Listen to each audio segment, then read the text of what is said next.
ओम भगवते वासुदेवाय नमः। प्रेम से बोलिए श्री सत्यनारायण भगवान की जय हो। आइए सुनते हैं वैशाख पूर्णिमा के श्री सत्यनारायण व्रत की संपूर्ण कथा और आरती। सत्यनारायण भगवान व्रत कथा में भगवान विष्णु को सत्य स्वरूप के बारे में बताया गया है। इस व्रत का पाठ करने से घर में सुख समृद्धि का वास होता है और भगवान विष्णु की कृपा सदैव बनी रहती है। आइए सुनते हैं श्री सत्यनारायण भगवान की प्रथम अध्याय की कथा।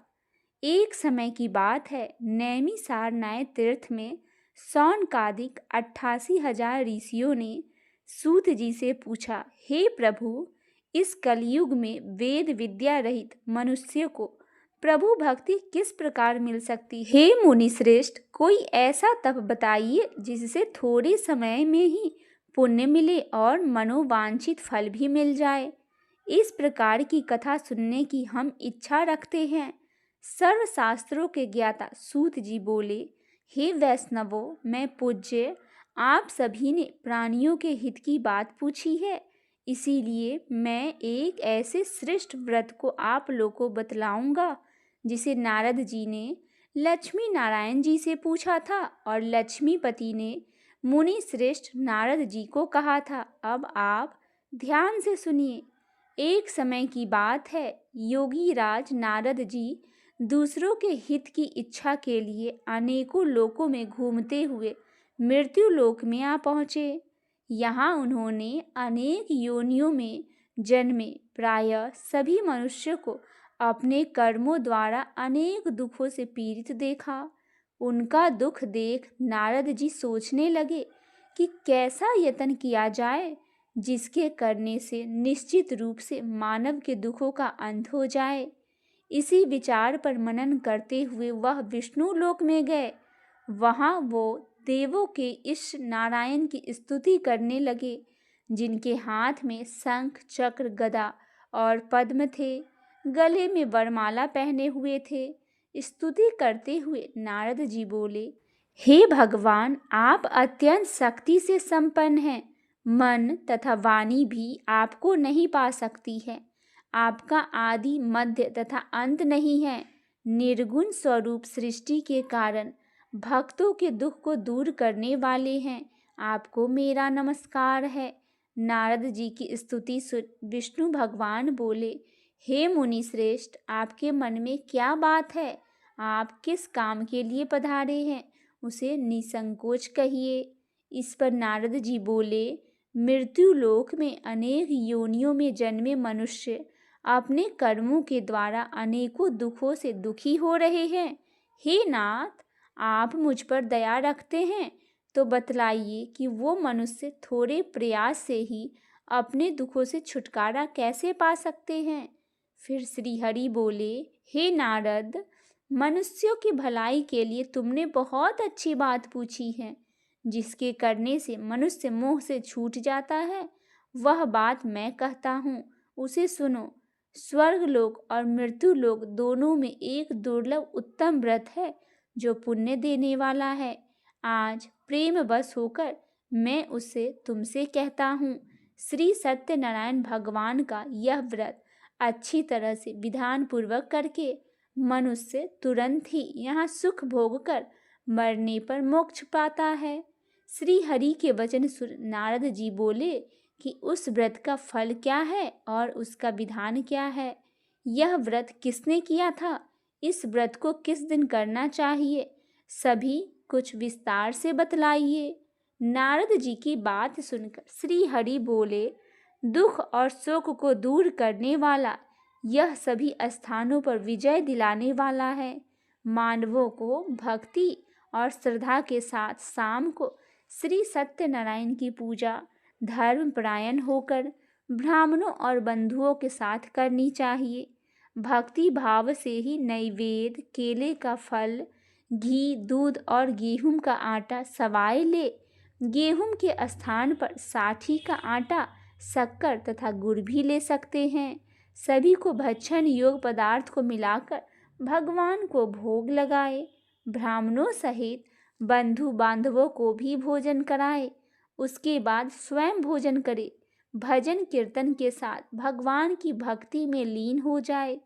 इस तरह से सत्यनारायण भगवान का यह व्रत करने से मनुष्य की सारी इच्छाएं निश्चित रूप से पूरी होती है।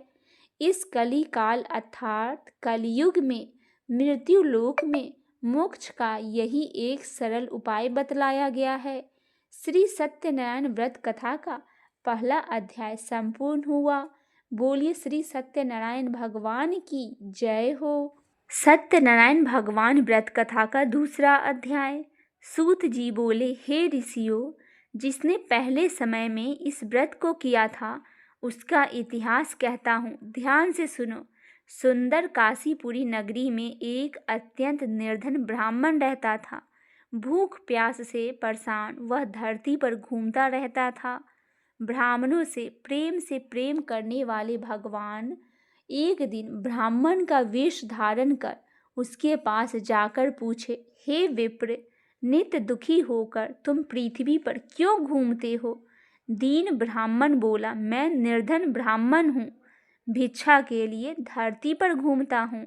हे भगवान, यदि आप इसका कोई उपाय जानते हो तो बताइए।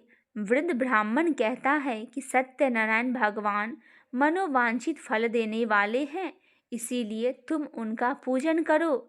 इसे करने से मनुष्य सभी दुखों से मुक्ति को प्राप्त होता है।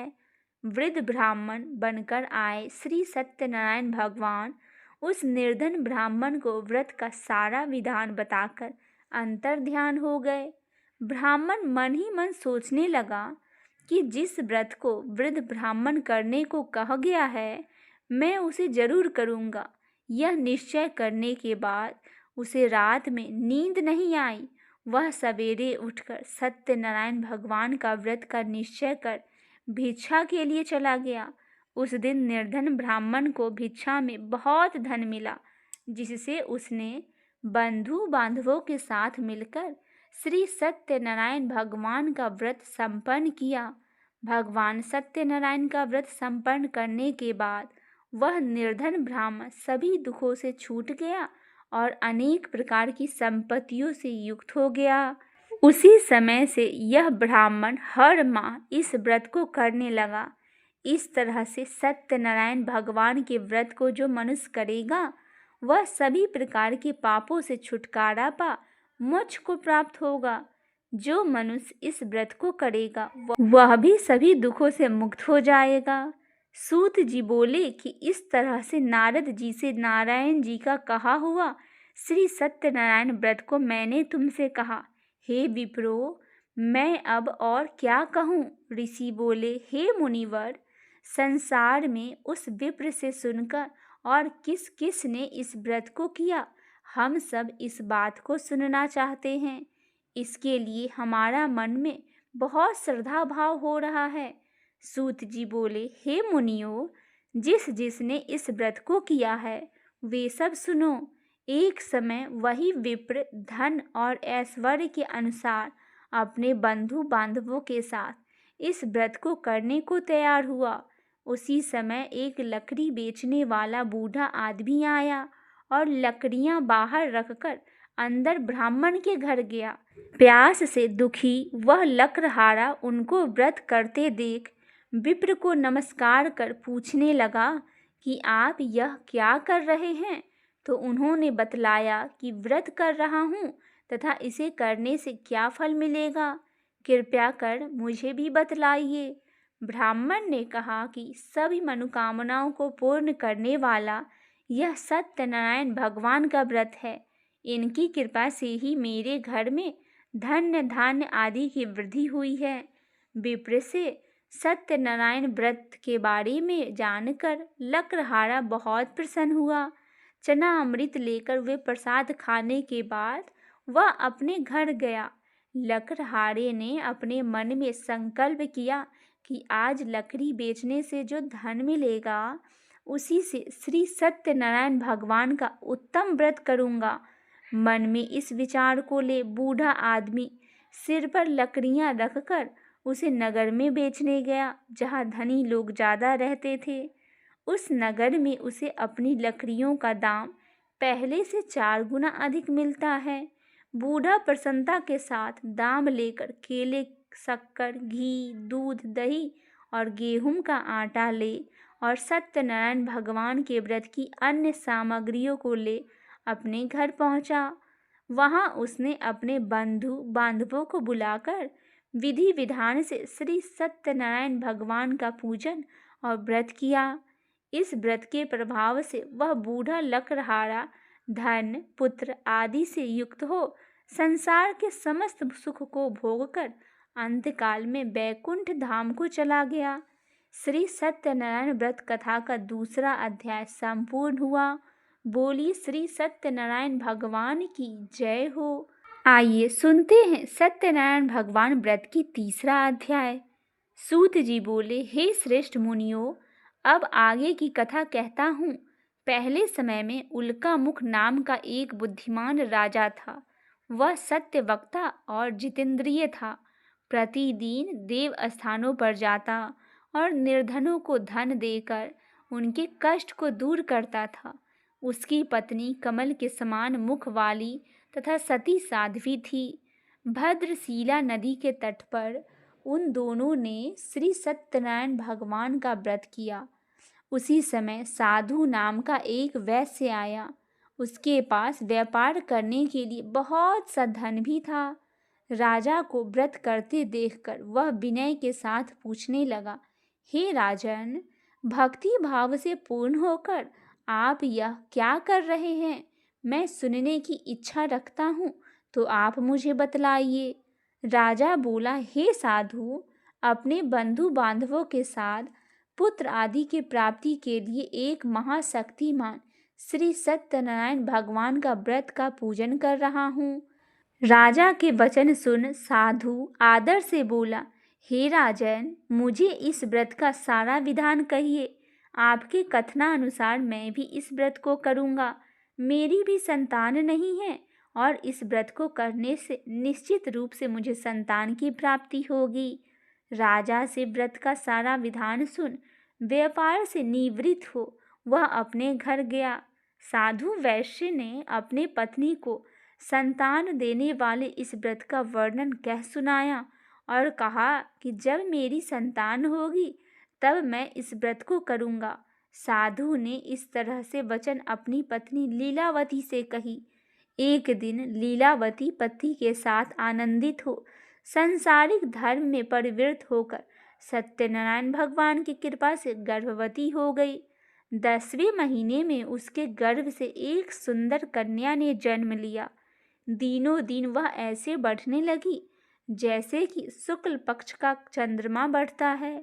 माता पिता ने अपनी कन्या का नाम कलावती रखा।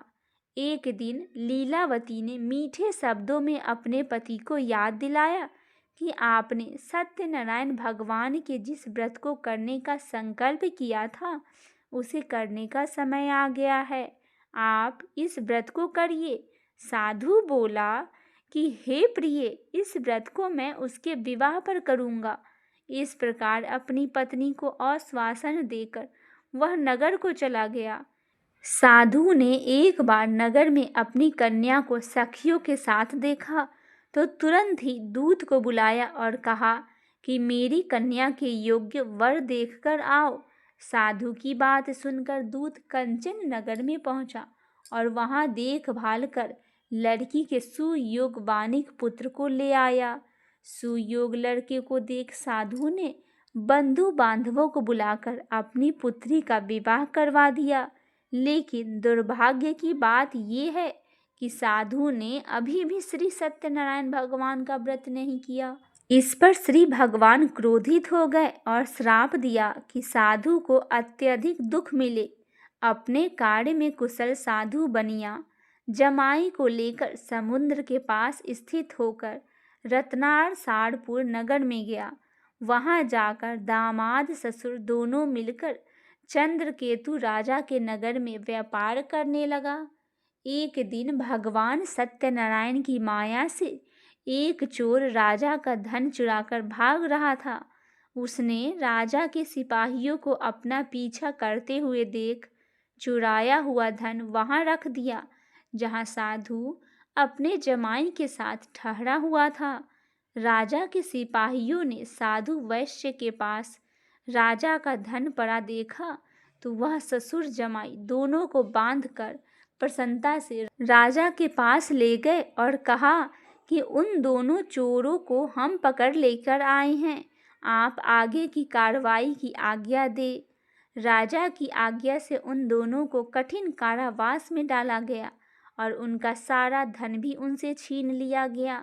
श्री सत्यनारायण भगवान से श्राप से साधु की पत्नी भी बहुत दुखी हुई। घर में जो धन रखा था उसे चोर चुरा कर ले गए। शारीरिक तथा मानसिक पीड़ा और भूख प्यास से अति दुखी हो अन्न की चिंता में कलावती के ब्राह्मण के घर गई। वहां उसने श्री सत्यनारायण भगवान का व्रत होते हुए देखा, फिर कथा भी सुनी। वह प्रसाद ग्रहण कर वह रात को घर वापस आई। माता के कलावती से पूछी कि हे पुत्री, अब तक तुम कहाँ थी? तेरे मन में क्या चल रहा है? कलावती ने अपनी माँ से कहा, हे माता, मैंने एक ब्राह्मण के घर में श्री सत्यनारायण भगवान का व्रत होते हुए देखा। कन्या के वचन सुन लीलावती भगवान की पूजन की तैयारी करने लगी। लीलावती ने परिवार और बंधुओं के सहित सत्यनारायण भगवान का पूजन किया और उनसे वर मांगा कि मेरे पति तथा जमाई शीघ्र घर आ जाए। साथ ही यह भी प्रार्थना की कि हम सबका अपराध क्षमा करे। श्री सत्यनारायण भगवान इस व्रत से संतुष्ट हो गए और राजा चंद्रकेतु को सपने में दर्शन दे कहा कि हे राजन, तुम उन दोनों वैश्यों को छोड़ दो। तुमने उनका जो धन लिया है उसे वापस कर दो। अगर ऐसा नहीं किया तो मैं तुम्हारा धन, राज और संतान सभी को नष्ट कर दूंगा। राजा को यह सब कहकर वह अंतर ध्यान हो गए। प्रातःकाल सभा में राजा ने अपना सपना सुनाया, फिर बोले कि बानिक पुत्रों को कैद से मुक्त कर सभा में ले आओ। दोनों ने आते ही राजा को प्रणाम किया। राजा मीठी बानी में बोले, हे महानुभावों, भाग्यवश ऐसा कठिन दुख तुम्हें प्राप्त हुआ है, लेकिन अब तुम्हें कोई भय नहीं है। ऐसा कह राजा ने उन दोनों को नए वस्त्र आभूषण भी पहनाए और जितना धन लिया था उससे दोगुना धन वापिस कर दिया। दोनों वैश्य अपने घर को चल दिए। श्री सत्यनारायण व्रत कथा का 3रा अध्याय पूर्ण हुआ। बोलिए श्री सत्यनारायण भगवान की जय हो। आइए अब सुनते हैं श्री सत्यनारायण भगवान का 4था अध्याय। सूत जी बोले, हे वैश्य, मंगलाचार कर अपनी यात्रा आरंभ की और अपने नगर की ओर चल दिए। उनके थोड़ी दूर जाने पर एक दंडी वेशधारी श्री सत्यनारायण ने उनसे पूछा, हे साधु, तेरी नाव में क्या है? अभिमानी बानिक हंसता हुआ बोले, हे दंडी, आप क्यों पूछते हो? क्या धन लेने की इच्छा है? मेरे नाव में तो बेल और पत्ते भरे हुए हैं। वैश्य के कठोर वचन सुन भगवान बोले, तुम्हारा वचन सत्य हो। दंडी ऐसे वचन कहा और वहां से दूर चला गया। कुछ ही दूर जाकर समुद्र के किनारे बैठ गए। दंडी के जाने के बाद साधु वैश्य ने नित्य क्रिया के पश्चात नाव को ऊंची उठते देखकर अचंभा माना और नाव से बेल पत्ते आदि देख वह मूर्छित हो जमीन पर गिर पड़ा। मूर्छा खोलने पर वह अत्यंत शोक में डूब गया। तब उसका दामाद बोला, आप शोक न मनाएं, यह दंडी के शाप है, इसीलिए हमें उनके शरण में जाना चाहिए, तभी हमारी मनोकामना पूरी होगी। दामाद की बात सुनकर वह दंडी के पास पहुंचा और अत्यंत भक्ति भाव नमस्कार करके बोला, मैंने आपसे जो असत्य वचन कहे थे उनके लिए मुझे क्षमा कर दो। ऐसा कहकर महान शोकातुर होकर रोने लगा। तब दंडी भगवान बोले, हे बानिक पुत्र, मेरी आज्ञा से बार बार तुम्हें दुख प्राप्त हुआ है, तुम मेरी पूजा से विमुख हुआ है। साधु बोला, हे भगवान, आपकी माया से ब्रह्मा आदि देवता भी आपके रूप को नहीं जानते, तब मैं अज्ञानी कैसे जान सकता हूँ। आप प्रसन्न होइए, अब मैं सामर्थ्य के अनुसार आपकी पूजा करूँगा। मेरी रक्षा कीजिए और पहले के समान नौका में धन भर दीजिए। साधु वैश्य के भक्ति पूर्वक वचन सुनकर भगवान प्रसन्न हो गए और उसकी इच्छा के अनुसार वरदान देकर अंतर ध्यान हो गए। ससुर जमाई जब नाव पर आए तो नाव धन से भरी हुई थी। फिर वही अपने अन्य साथियों के साथ सत्यनारायण भगवान का पूजन कर अपने नगर को चल दिए। जब नगर के नजदीक पहुंचते हैं तो दूत को घर पर खबर करने के लिए भेज दिया। दूत साधु की पत्नी को प्रणाम कर कहता है कि मालिक अपने दामाद सहित नगर के निकट आ गए हैं। दूत की बात सुन साधु की पत्नी लीलावती बड़े हर्ष के साथ सत्यनारायण भगवान का पूजन कर अपनी पुत्री कलावती से कहा कि मैं अपने पति के दर्शन को जाती हूँ, तो कार्य पूर्ण कर शीघ्र आ जाना। माता के ऐसे वचन सुन कलावती जल्दी से प्रसाद छोड़ अपने पति के पास चली गई। प्रसाद के अवज्ञा के कारण श्री सत्यनारायण भगवान रुष्ट हो गए और नाव सहित उसके पति को पानी में डुबा दिया। कलावती अपने पति को वहां न पाकर रोती हुई जमीन पर गिर गई। नौका को डूबा हुआ देख, कन्या को रोता हुआ देख साधु दुखी होकर बोला कि हे प्रभु, मुझसे तथा मेरे परिवार से जो भूल हुई है उसे क्षमा करो। साधु के दीन वचन सुनकर श्री सत्यनारायण भगवान प्रसन्न हो गए और आकाशवाणी हुई, हे साधु, तेरी कन्या मेरा प्रसाद छोड़कर आई है, इसीलिए उसका पति अदृश्य हो गया है। यदि वह घर जाकर प्रसाद खाकर लौटती है तो इसे इसका पति अवश्य मिलेगा। ऐसा आकाशवाणी सुन कलावती घर पहुंचकर प्रसाद खाती है और फिर आकर अपने पति के दर्शन करती है। उसके बाद साधु अपने बंधु बांधवों के सहित श्री सत्यनारायण भगवान का विधि विधान से पूजन करता है। इस लोक का सुख भोग वह अंत में स्वर्ग को जाता है। श्री सत्यनारायण व्रत कथा का चौथा अध्याय संपूर्ण हुआ। बोलिए श्री सत्यनारायण भगवान की जय हो। आइए भक्तजनों, अब हम सुनते हैं सत्यनारायण भगवान व्रत कथा का 5वां अध्याय। सूत जी बोले, हे ऋषियों, मैं और भी एक कथा सुनाता हूँ, उसे भी ध्यानपूर्वक सुनो। प्रजा पालन में लीन तुंगध्वज नाम का एक राजा था। उसे भी भगवान का प्रसाद त्याग कर बहुत ही दुख सहन किया था। एक बार वन में जाकर वन पशुओं को मारकर वह बड़ के पेड़ के नीचे आया। वहां उसने ग्वालों को भक्ति भाव से अपने बंधुओं के सहित सत्यनारायण भगवान का पूजन करते हुए देखा। अभिमान बस राजा ने उन्हें देखकर भी पूजा स्थान में नहीं गया और ना ही उसने भगवान को नमस्कार किया।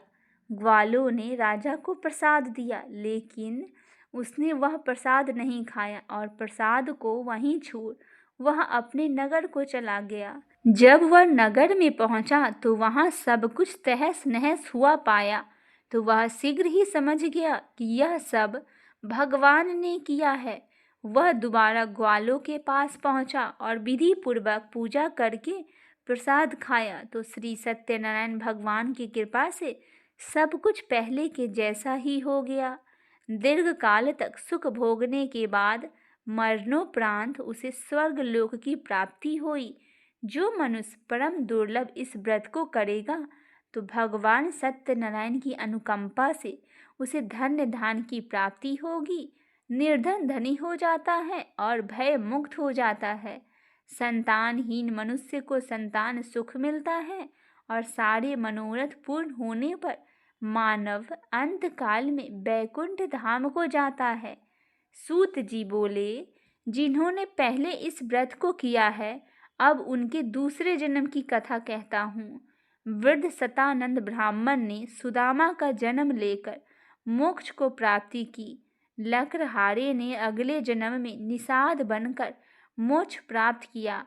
उल्कामुख नाम का राजा दशरथ होकर बैकुंठ हो गए। साधु नाम के वैश्य ने मोर ध्वज बनकर अपने पुत्र को आरे से चीरकर मोक्ष पाया। महाराज तुंग ध्वज ने स्वयंभू होकर भगवान से भक्ति युक्त हो कर्म कर मोक्ष पाया। श्री सत्यनारायण व्रत कथा का 5वां अध्याय संपूर्ण हुआ। बोलिए श्री सत्यनारायण भगवान की जय हो। आइए सुनते हैं श्री सत्यनारायण भगवान की आरती। ओम जय लक्ष्मी रमना, स्वामी जय लक्ष्मी रमना, सत्यनारायण स्वामी जन पातक हरना। ओम जय लक्ष्मी रमना, स्वामी जय लक्ष्मी रमना, रतन जरित सिंहासन अद्भुत छवि राजे, नारद करत निराजन घंटा ध्वनि बाजे।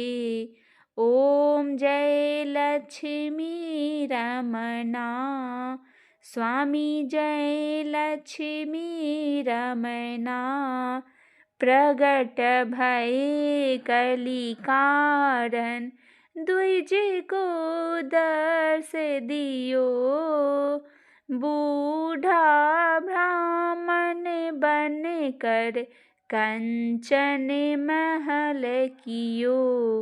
ओम जय लक्ष्मी रमना, दुर्बल भील कठारो जिन पर कृपा करी, चंद्रचूंड एक राजा तिनके विपत्ति हरी। ओम जय लक्ष्मी रमना, वैसे मनोरथ पायो सरधा तज दीन्हो, सो भले भोग प्रभु जी फिर स्तुति कीन्ही। ओम जय लक्ष्मी रमना, भक्ति भाव के कारण छिन छिन रूप धरो, श्रद्धा धारण कीनो तिनके काज सरायो। ओम जय लक्ष्मी रमना, ग्वाल बाल संग राजा वन में भक्ति करी, मनोवांछित फल दीन्हो दीन दयाल हरि। ओम जय लक्ष्मी रमना, चढ़त प्रसाद सवायो कदली फल मेवा, धूप दीप तुलसी से राजी सतदेवा। श्री सत्यनारायण जी की आरती जो कोई नर गावे, भक्त दास तन मन से सुख संपत्ति पावे। ओम जय लक्ष्मी रमना, स्वामी जय लक्ष्मी रमना। बोलिए श्री सत्यनारायण भगवान